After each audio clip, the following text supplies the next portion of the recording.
All right, well, here at Orlando Auto Body, we always encourage people to do a post-collision inspection if they've taken their vehicle to another body shop to have it repaired. Today what we're going to show you is what we look for.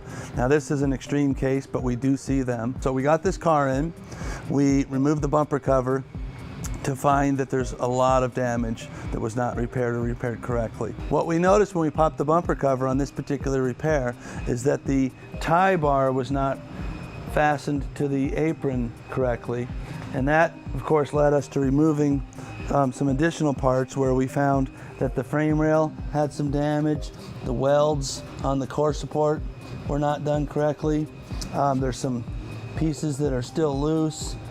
All of this you wouldn't see without removing the bumper cover. There's clearly an aftermarket rebar being used, and you can see all these ripples. It's because it's a junk. It's not stamped from a manufacturer's facility. It's something that's made overseas that, quite frankly, I wouldn't put on my car. And then over here, same thing. The top of the tie bar has a lot of damage still. There's some additional weld issues here on the frame. There's more damage here to the core support through here. Again, this is not fastened correctly. And the whole front end measured back about an inch from where it should have been. If we had this car in a lift, you'd notice that the bottom of the core support is damaged. Also, when they painted this, they clearly didn't remove the radiator or the condenser, and they got paint all over everything. And again, you don't see any of that stuff. That's stuff that gets covered up after you put the bumper cover and a lot of the headlights and trim on the car. So without an expert eye reviewing the repairs done by other shops, you'd never know. If you'll notice at the front apron here, there's an extension that's still damaged. This washer bottle should have likely been replaced. You see all this bruising. That happened, I'm sure, in the wreck. Again, you'll see some of these welds. These are not factory welds.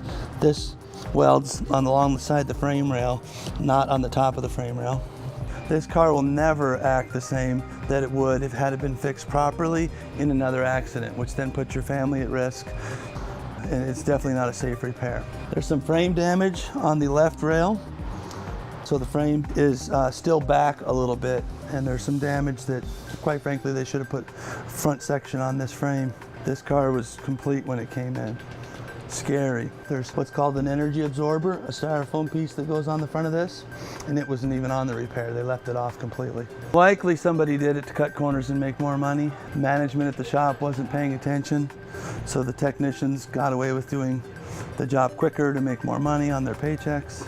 There's a number of reasons why it happened, but you know, it's just a poor repair overall. There's clips and screws missing. So here at Orlando Auto Body, we're happy to do post-collision repair inspections. Oftentimes we can go back to the insurance carrier to see if those items were paid for.